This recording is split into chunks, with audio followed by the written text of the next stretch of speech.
How many people spend 75% of their working time on their top 3 goals? Please raise your hand. Okay, we only have 3 people. How many people spend over 50% of their time on their top 3 goals? Now we're up to 7. This is the striking thing.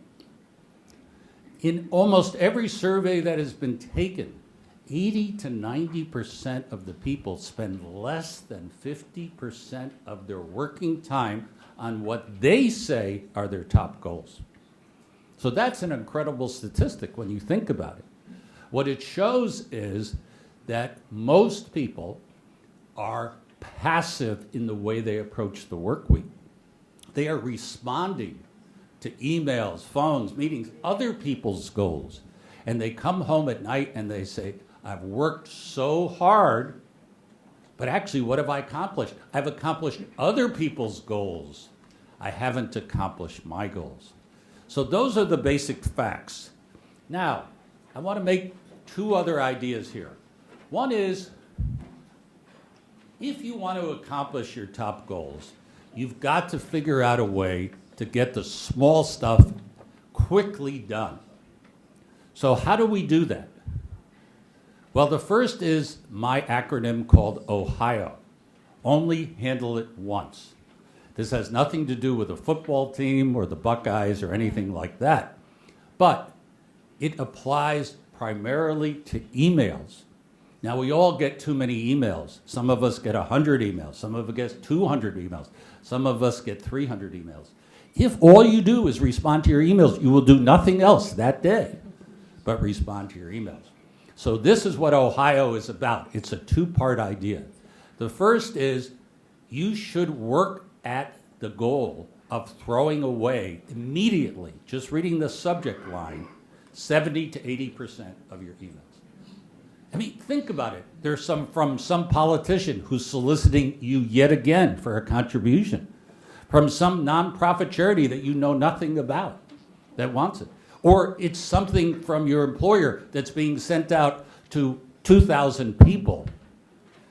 I mean, the fact is, there is something like 70 or 80% of the emails that are not worth responding to. But the other 20 or 30%, and this is the key, you have to respond to immediately. A lot of people tell me, well, they think it's important, they put it in some sort of holding box. And at the end of the week, they have 300 emails in that holding box. Then when they go the next week to find it, it takes them an hour just to find the one that they wanted. And of course, the person who sent it was important, and so they don't like to get a response a week from now. So that's a basic idea. OHIO. And I know it's popular because my publisher, every time I go there, all the people in the office say, I've gotten so more efficient, I'm doing OHIO. Now, 2 of the things that keep people from being efficient are perfectionism and procrastination. How many perfectionists do we have in the audience? Please raise your hand. Okay. So how did you become a perfectionist? I don't know how it happened. You don't know how it happened? Who are the other perfectionists? How do you think it happened, miss? Being the middle kid, it's the only way I could be recognized. Oh, a middle kid, it's a psychological problem. By the way, I'm a middle child too, and I'm not a perfectionist. Yes? Virgo. You're a Virgo. It came out of the astrology. Who else? Yes, who went to parochial school here and claims that it was a nun who did it? So, we have a number of people who are perfectionists. Now, like most things, there is a time to be a perfectionist. If you're doing something really important, like flying that plane, you better get it right. If you're sending a wire for a few $1 million, you ought to get it right. But there are lots of things in our life that aren't very important. For instance, how many of us have to fill out monthly status reports of what we're doing in the business? No one actually reads them. Or they read the first paragraph. But some people just keep going. You know, they want the grammar to be right. They send 5 pages. No one is caring. So the key to perfection is do A work for your top priorities and do B or C work for things that aren't that priority. Do it quick and dirty, and that's an important thing. A second idea is a boring breakfast. Now let me say this is just an example. In my book, I discuss how I am really not interested in breakfast. It just doesn't excite me at all. I have the same breakfast every day. Cheerios, a banana, and skim milk.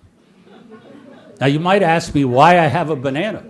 And those of you, I know we have some people from Longwood here, can remember the time when we had tournaments and tennis players stayed at our homes. Now Yevgeny Kafalnikov, who at one time I think was third or fourth in the world, he stayed with us. And we asked him, well, what do you need? You know, what sort of food? Bananas. So we bought 6 bananas. At night, he says, it's not enough. I eat 12 bananas a day. In fact, that is the key to my tennis game. That potassium helps build back my muscles. So I figured, what the hell? I ate one a day, maybe I'd get a little better, you know? But I warn you, if you eat 3 or 4 in the morning, your stomach really feels very heavy. That's probably not a good idea. But I noticed that President Obama does the same thing. He apparently doesn't care exactly how he dresses. He has 5 winter suits and 5 summer suits. His 5 winter suits are all blue. They're the same exact suit. He just doesn't spend any time on it. He's got so many other things to do. He doesn't spend any time on it. Some people think that's the way I dress, but it's actually not true.